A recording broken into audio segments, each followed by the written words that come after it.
Hi friends, అందరికీ నమస్కారం. మీ పంట పొలాలకు సంబంధించి కావచ్చు, లేదా మీ యొక్క ఇంటి స్థలాలకు సంబంధించి కావచ్చు, లేదా మీ యొక్క ఫ్లాట్‌లకి సంబంధించి రిజిస్ట్రేషన్ డాక్యుమెంట్‌లనేది ఆన్‌లైన్‌లో ఏ విధంగా డౌన్‌లోడ్ చేసుకోవాలో ఇప్పుడు నేను మీకైతే చూపిస్తాను. అంటే మీ దగ్గర ఆల్రెడీ డాక్యుమెంట్స్ అనేది ఉండి అత్యవసర పరిస్థితుల్లో మీరు డౌన్‌లోడ్ అనేది చేసుకోవాలి అనుకున్నా, లేదా మీ దగ్గరున్న ఏదైతే ఈ యొక్క రిజిస్ట్రేషన్‌కి సంబంధించిన డాక్యుమెంట్ అనేది ఎక్కడైనా సరే పడేసుకున్నట్లయితే, వీటికి సంబంధించిన కాపీ అనేది ఆన్‌లైన్‌లో ఏ విధంగా డౌన్‌లోడ్ చేసుకోవాలో అది ఇప్పుడు నేను మీకు పూర్తి అప్డేట్ మీకైతే తెలియజేస్తాను. అంటే ఏ విధంగా రిజిస్ట్రేషన్ చేసుకోవాలి? ఏ విధంగా డౌన్‌లోడ్ చేసుకోవాలి? అనే దానికి సంబంధించి స్టెప్ బై స్టెప్ ఇప్పుడు నేను మీకైతే తెలియజేస్తాను. ప్రభుత్వ పథకాలకు సంబంధించి కావచ్చు, లేదా ఇటువంటి తాజా అప్డేట్స్ మీకు కావాలి అనుకున్నట్లయితే viral Vasu YouTube channel subscribe చేయండి. అలాగే ఈ యొక్క వీడియోను లైక్ చేయడం మాత్రం మర్చిపోవద్దు. మీరు లైక్ చేయడం ద్వారా, అలాగే సబ్స్క్రైబ్ చేయడం ద్వారా ఇలాంటి తాజా అప్డేట్స్ ఎప్పటికప్పుడు మీకు నోటిఫికేషన్‌లో రావడంతో పాటు మరికొంతమందికి ఈ యొక్క వీడియో కూడా షేర్ అయ్యేదానికి ఛాన్స్ అయితే ఉంది. తప్పనిసరిగా ఈ యొక్క వీడియోను లైక్ చేయడం మాత్రం మీరైతే మర్చిపోవద్దు. అలాగే మీకు తెలిసిన రైతులు కావచ్చు, ఎవరైనా సరే వారికి సంబంధించిన డాక్యుమెంట్‌లనేది ఆన్‌లైన్‌లో డౌన్‌లోడ్ అనేది చేసుకోవాలనుకున్నట్లయితే అటువంటి వారందరికీ సంబంధించి ఈ వీడియోని మీరు తప్పనిసరిగా అయితే షేర్ చేయండి. షేర్ చేయడం మాత్రం మర్చిపోవద్దు. ఈ యొక్క వెబ్‌సైట్ లింక్‌ను నేను మీకు ఆల్రెడీ డిస్క్రిప్షన్‌లో నేనైతే ఇచ్చాను. రిజిస్ట్రేషన్‌కి సంబంధించి మీ యొక్క డాక్యుమెంట్స్ అనేది ఏ విధంగా డౌన్‌లోడ్ చేసుకోవాలి అనే దానికి సంబంధించి లింక్ అయితే నేను మీకైతే ఇచ్చున్నాను. ఇక్కడ మీకు సంబంధించి మనకు ఆన్‌లైన్ సర్వీసెస్ కొన్నైతే ఇవ్వడం జరిగింది. అంటే ఇక్కడ చూసుకున్నట్లయితే prime data entry, document generation, అలాగే వీటికి సంబంధించి హిందూ మ్యారేజ్ సర్టిఫికేట్, అలాగే స్పెషల్ మ్యారేజ్ సర్టిఫికేట్‌కి సంబంధించి ఈ-చార్ట్, నోటరీ, ఇలా గ్రీవెన్స్, రెసిడ్యూయల్ పేమెంట్‌కి సంబంధించి ఈ విధంగా మనకు ఆన్‌లైన్ సర్వీసులు కొన్నైతే ఇచ్చారు. ఇందులో మొదటిది చూసుకున్నట్లయితే ప్రైమ్ డేటా ఎంట్రీ లేదా డాక్యుమెంట్ జనరేషన్ ఉంది కదా! ఇక్కడ క్లిక్ చేయండి. క్లిక్ చేసిన వెంటనే మీకు సంబంధించి ఈ యొక్క రిజిస్ట్రేషన్ అయితే చేసుకోవాల్సి ఉంటుంది. అందులో మీకు ఆల్రెడీ లాగిన్ డీటెయిల్స్ కనుక ఉన్నట్లయితే మీరు లాగిన్ అనేది డైరెక్ట్‌గా అయిపోండి. లేదా ఇక్కడ చూసుకున్నట్లయితే న్యూ రిజిస్ట్రేషన్ అని ఉంది కదా! ఈ యొక్క న్యూ రిజిస్ట్రేషన్ మీద క్లిక్ చేయాలి. ఇక్కడ ఏదైతే ఈ యొక్క స్టార్ మార్క్ అనేది ఉందో, ఈ యొక్క స్టార్ మార్క్‌లో తప్పనిసరిగా మీ యొక్క పూర్తి పేరు ఏదైతే ఉంటుందో, ఆధార్ కార్డ్‌లో ఏ విధంగా అయితే ఉంటుందో అది మీరైతే ఎంటర్ చేయాలి. అలాగే ఇక్కడ మీకు సంబంధించిన మెయిల్ ఐడీ, అలాగే మొబైల్ నంబర్, అలాగే ఆధార్ నంబర్ ఉంది గదా! ఈ మూడిట్లో ఏదైనా ఒకటి మీరు సెలెక్ట్ చేసుకుంటే సరిపోతుంది. ఉదాహరణకు ఇక్కడ మెయిల్ ఐడీ గనుక ఇచ్చినట్లయితే మొబైల్ నంబర్, అలాగే ఆధార్ నంబర్ అయితే తీసుకోదు. లేదా మీరు మొబైల్ నంబర్ ఇచ్చినట్లయితే మెయిల్ ఐడీ తీసుకోదు, అలాగే ఆధార్ నంబర్ తీసుకోదు.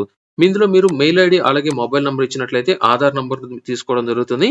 ఇందులో నేను మెయిల్ ఐడీ అనేది నేనైతే ఎంటర్ చేశాను కాబట్టి ఇక్కడ చూసుకున్నట్లయితే ఈ యొక్క 2 ఆప్షన్‌లు అయితే డీసెలెక్ట్ అనేది అయితే అయిపోవడం జరిగింది. ఇప్పుడు నేను మెయిల్ ఐడీ అనేది ఇచ్చాను కాబట్టి సెండ్ ఓటీపీ మీద నేను క్లిక్ చేస్తున్నాను.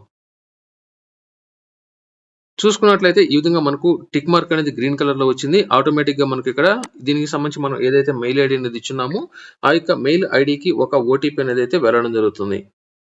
ఇక్కడ స్క్రీన్ మీద చూసుకున్నట్లయితే ఇటువంటి ఓటీపీ అనేది నాకు వచ్చింది కాబట్టి ఇక్కడ రిజిస్టర్ మీద నేను క్లిక్ చేస్తున్నాను.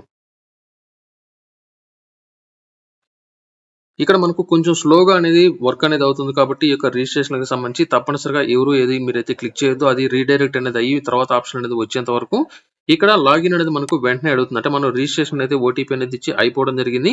ఇప్పుడు మనం ఏం చేస్తామంటే ఈ యొక్క వెబ్‌సైట్‌లోకి లాగిన్ అనేది అవ్వాలి. మీరు మెయిల్ ఐడీతో ఇందాక డీటెయిల్స్ అనేది ఇచ్చినట్లయితే అది ఎంటర్ చేయండి. లేదా మొబైల్ నంబర్ ద్వారా, ఆధార్ నంబర్ ద్వారా, లేకపోతే ఏదైతే ఇచ్చున్నారో దాని మీద నేను రిజిస్ట్రేషన్ అయితే అవుతున్నాను. ఇందులో ఇందాక నేను మెయిల్ ఐడీ ద్వారా ఇచ్చాను కాబట్టి ఇప్పుడు నేను ఈ యొక్క మెయిల్ ఐడీని నేనైతే ఎంటర్ చేసి మరలా గెట్ ఓటీపీ మీద క్లిక్ చేశాను. ఇప్పుడు మరలా ఏదైతే ఈ యొక్క మెయిల్ ఐడీ నేను ఇచ్చున్నానో దానికి మనకొక ఓటీపీ అనేది అయితే వెళ్ళడం జరుగుతుంది. ఇక్కడ ఈ యొక్క ఓటీపీని నేనైతే మరలా ఎంటర్ అనేది అయితే చేయాల్సి ఉంటుంది.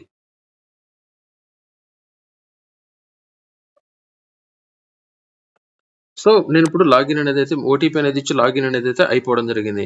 ఇక్కడ చూసుకున్నట్లయితే మనకు సంబంధించి ఈ యొక్క రిజిస్ట్రేషన్ స్టాంప్ డ్యూటీకి సంబంధించి ఎప్పుడు లాగిన్ అనేది అవ్వడం జరిగింది. మనకు సంబంధించిన పేరు, ఇక్కడ లాగౌట్ బటన్ అనేదైతే రావడం జరుగుతుంది.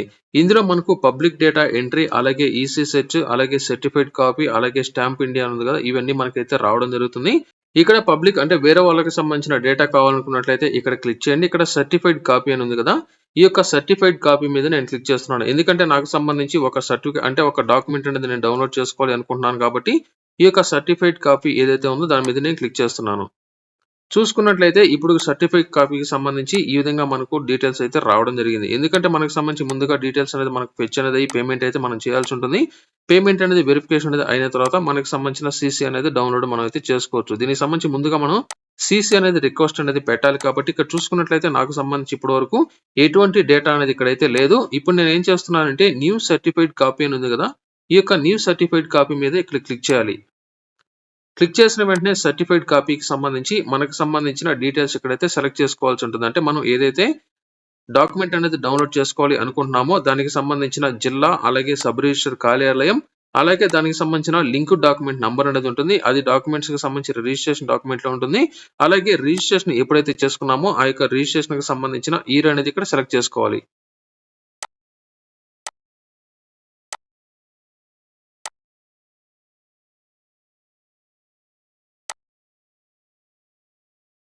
ఇచ్చాను. ఇక్కడ గెట్ డీటెయిల్స్ ఉంది కదా! ఇక్కడ గెట్ డీటెయిల్స్ మీద నేను క్లిక్ చేస్తున్నాను. ఇవన్నీ కరెక్ట్ గా ఉన్నప్పుడు మాత్రమే మీకు సంబంధించిన డీటెయిల్స్ అయితే వస్తాయి. మీ యొక్క జిల్లా కరెక్ట్ గా ఉండాలి. అలాగే సబ్ రిజిస్టర్ కార్యాలయం, అలాగే లింక్ డాక్యుమెంట్ నంబర్, అలాగే రిజిస్ట్రేషన్ చేసిన ఇయర్ అనేది కరెక్ట్ గా ఉండాలి. ఇప్పుడు నేను గెట్ డీటెయిల్స్ మీద క్లిక్ చేస్తున్నాను. చూసారు కదా! వీటికి సంబంధించి మనకు ఎప్పుడు యొక్క లింక్ డాక్యుమెంట్ నంబర్, అలాగే ఎప్పుడు రిజిస్ట్రేషన్ చేశారో వారికి సంబంధించిన ఎస్ఆర్ఓ నంబర్, అలాగే వాటికి సంబంధించిన డీటెయిల్స్ తో పాటు వీరికి సంబంధించి ఎవరైతే ఈ యొక్క ల్యాండ్ కి సంబంధించిన ఓనర్స్, అలాగే వారికి సంబంధించిన డీటెయిల్స్ అనేది అంటే క్లెయిమ్ డీటెయిల్స్, అలాగే ప్రాపర్టీ డీటెయిల్స్ కూడా ఇక్కడ మనకు ప్రాపర్టీ డీటెయిల్స్ కూడా రావడం జరుగుతుంది. అంటే ఈ యొక్క ప్రాపర్టీ అనేది ఎవరి పేరు మీద ఉంది, అలాగే దీనికి సంబంధించి నాట్ ప్రొహిబిటెడ్, అలాగే దీనికి సంబంధించి బైపాస్ రోడ్ పక్కన ఉంది, అలాగే దీనికి సంబంధించిన డీటెయిల్స్ తో పాటు ఈ యొక్క దానికి సంబంధించిన అడ్రస్ డీటెయిల్స్ కూడా మనకైతే రావడం జరుగుతుంది. తూర్పున ఎవరున్నారో అలాగే వీటికి సంబంధించిన హద్దులు కూడా మనకైతే రావడం జరుగుతుంది. ఇప్పుడు మనం ఏం చేస్తామంటే ఇక్కడ సీసీ రిక్వెస్ట్ ఉంది కదా! ఈ యొక్క సీసీ రిక్వెస్ట్ మీద క్లిక్ చేయాలి. క్లిక్ చేసిన వెంటనే ఇక్కడ చూసుకున్నట్లయితే మనకి ఈ విధంగా ఒక మెసేజ్ అనేది వస్తుంది. సీసీ రిక్వెస్ట్ సక్సెస్ఫుల్ అనేది వస్తుంది. ఇక్కడ క్లిక్ చేసినట్లయితే ఇక్కడ చూసుకున్నట్లయితే ఇప్పటి వరకు నాకు సంబంధించి ఎటువంటి డీటెయిల్స్ అనేది ఇక్కడ సర్టిఫికేట్ కి సంబంధించిన లిస్ట్ లో లేవు కాబట్టి ఇప్పుడు మనకి ఇక్కడ యాక్షన్ అనే ఒక బటన్ వస్తుంది. ఇక్కడ క్లిక్ చేసినట్లయితే మనం పేమెంట్ అయితే చేయాల్సి ఉంటుంది. ఈ యొక్క డాక్యుమెంట్స్ అనేది మనం డౌన్లోడ్ చేసుకోవాలనుకున్నట్లయితే ఇక్కడ దీనికి సంబంధించి రిజిస్ట్రేషన్ ఫీజు, అలాగే యూజర్ ఛార్జెస్ అనేది ఉంటాయి. అవి మనం అమౌంట్ అనేది పే చేసుకోవాల్సి ఉంటుంది. అది నాకు తెలిసినంత వరకు 200, 300 వరకు అయితే ఉండొచ్చు. ఇక్కడ వీరికి సంబంధించి ఈ యొక్క డీటెయిల్స్ అనేది మీరైతే ఎంటర్ చేయండి. ఇందులో మెయిన్ గా చూసుకున్నట్లయితే దీనికి సంబంధించిన ట్రాన్సాక్షన్ ఐడి ఏదైతే ఉంటుందో ఈ యొక్క ఐడిని మీరు ఒకసారి అయితే స్క్రీన్ షాట్ తీసుకోండి. ఇక్కడ మీకు సంబంధించిన మెయిల్ ఐడి అన్ని కరెక్ట్ గా ఎంటర్ చేయండి. సబ్మిట్ మీద క్లిక్ చేస్తున్నాను. సబ్మిట్ బటన్ మీద క్లిక్ చేసినట్లయితే ఇక్కడ పేయూ చార్జెస్, అలాగే ఎస్బీఐ చార్జెస్ ఉంటాయి. మీరైతే ఎస్బీఐ వీలైనంత వరకు ఎస్బీఐ సెలెక్ట్ చేసుకోండి. మిగతా వాటికి కొంత అమౌంట్ అనేది వారు ట్రాన్సాక్షన్ చార్జెస్ అయితే వేయడం జరుగుతుంది. ఇక్కడ ఎస్బీఐ నేనైతే సెలెక్ట్ చేశాను. ఇక్కడ ఆన్లైన్ పేమెంట్ వచ్చిన తర్వాత ఇక్కడ చూసుకున్నట్లయితే మనకు అదర్ బ్యాంక్ కి సంబంధించి అంటే ఎస్బీఐ కాకుండా వేరే బ్యాంక్ కనుక అయినట్లయితే ₹6 ఎక్స్ట్రా చార్జెస్ ఉంటుంది. అలాగే క్రెడిట్ కార్డు కనుక అయినట్లయితే ₹12 ఎక్స్ట్రా చార్జ్ ఉంటుంది. అలాగే ఇక్కడ మనకు వీలైనంత వరకు యూపీఐ మీరైతే సెలెక్ట్ చేసుకోండి. ఈజీ ప్రాసెస్ అనేది ఉంటుంది. సెలెక్ట్ చేసుకున్న తర్వాత మనకు సంబంధించిన డీటెయిల్స్ అనేది వస్తాయి. ఇక్కడ మెయిన్ గా చూసుకున్నట్లయితే మనం అమౌంట్ అనేది ఏ విధంగా పే చేస్తున్నామంటే క్యూఆర్ కోడ్ స్కాన్ చేయడం ద్వారా మీరు పే చేస్తారా, లేకపోతే యూపీఐ ఐడి ద్వారా పే చేస్తారంటే నేను ఇక్కడ యూపీఐ ఐడి అనేది నేనైతే సెలెక్ట్ చేస్తున్నాను. సెలెక్ట్ చేసిన వెంటనే మనకి ఇక్కడ యూపీఐ ఐడి నంబర్ అయితే ఎంటర్ చేయమంటుంది. నేను నాకు సంబంధించిన యూపీఐ ఐడి నంబర్ అయితే ఎంటర్ చేశాను. మీకు సంబంధించి ఫోన్ నంబర్ @OKSBI లేకపోతే ఓకే ఆన్లైన్ ఇలా ఏదైతే ఓకే హెచ్డిఎఫ్సి ఇలా ఉంటాయో అయితే ఎంటర్ చేయండి. ఇక్కడ కన్ఫర్మేషన్ మీద నేను క్లిక్ చేశాను. క్లిక్ చేసిన వెంటనే మరలా ఒకసారి డీటెయిల్స్ అయితే చెక్ చేసుకోమంటుంది. ఇక్కడ కన్ఫర్మేషన్ అయితే ఇచ్చాను.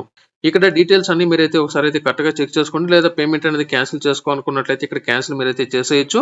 చూసినట్లయితే నాకు సంబంధించిన పేమెంట్ అనేది సక్సెస్ అనేది అయిపోయింది. ఇక్కడ ట్రాన్సాక్షన్ స్టేటస్ అనేది సక్సెస్ అనేది అయిపోయింది. ఇక్కడ చూసుకున్నట్లయితే ఇప్పటి వరకు నాకు ఇక్కడ నో డేటా అవైలబుల్ అని ఉంది కదా! ఇప్పుడు నేను ఒకసారి అయితే రిఫ్రెష్ చేస్తున్నాను. రిఫ్రెష్ చేసిన వెంటనే ఇక్కడ చూసుకున్నట్లయితే నాకు సంబంధించి ఒక డేటా అనేది అయితే రావడం జరిగింది. ఇందాక నాకు ఏముందంటే పేమెంట్ చేయమని ఉంది. ఇప్పుడు నాకు ఇక్కడ చూసుకున్నట్లయితే డౌన్లోడ్ బటన్ అయితే రావడం జరిగింది. ఇక్కడ చూసుకున్నట్లయితే ఇప్పుడు నాకు యాక్షన్ దగ్గర డౌన్లోడ్ సీసీ అనేది వస్తుంది. ఈ డౌన్లోడ్ సీసీ మీద ఎప్పుడైతే మనం క్లిక్ చేస్తామో మనకు సంబంధించి ఇక్కడ స్క్రీన్ మీద చూసుకున్నట్లయితే ఇటువంటి డాక్యుమెంట్స్ అనేది మనకు డౌన్లోడ్ అనేది అయితే అయిపోవడం జరుగుతుంది. అంటే ఆ యొక్క వ్యక్తికి సంబంధించి ఎన్ని డాక్యుమెంట్స్ అనేది మనం డౌన్లోడ్ అనేది పెట్టుకున్నాము ఆ యొక్క డాక్యుమెంట్స్ అనేది అంటే దీనికి సంబంధించిన డౌన్లోడ్ అనేది అయితే అయిపోవడం జరుగుతుంది. ఈ విధంగా మనకు ఏపీ ప్రభుత్వం ఈ యొక్క రిజిస్ట్రేషన్ కి సంబంధించిన డాక్యుమెంట్లు అనేది మీరు అంటే కాపీ అనేది మీరైతే ఆన్లైన్ లో కొంత అమౌంట్ అనేది పే చేసి మీరైతే డౌన్లోడ్ చేసుకోవచ్చు. ఈ వీడియో మీకు నచ్చినట్లయితే లైక్ చేయండి. అలాగే ఈ యొక్క వీడియోకి సంబంధించి ఏదైనా సరే డౌట్స్ ఉన్నట్లయితే తప్పనిసరిగా కామెంట్ అయితే చేయండి. అలాగే ఈ యొక్క వీడియోను తప్పనిసరిగా మీకు సంబంధించిన రైతులు ఎవరైనా సరే ఉన్నట్లయితే వారికి సంబంధించిన ల్యాండ్ ఎవరికైతే ఉంటుందో వారందరికీ తప్పనిసరిగా ఒకసారి అయితే చెక్ చేయండి. ఇది టోటల్ గా ఈ యొక్క వీడియోలో ఈ వీడియో మీకు నచ్చినట్లయితే తప్పనిసరిగా లైక్ చేయడం మాత్రం మర్చిపోవద్దు.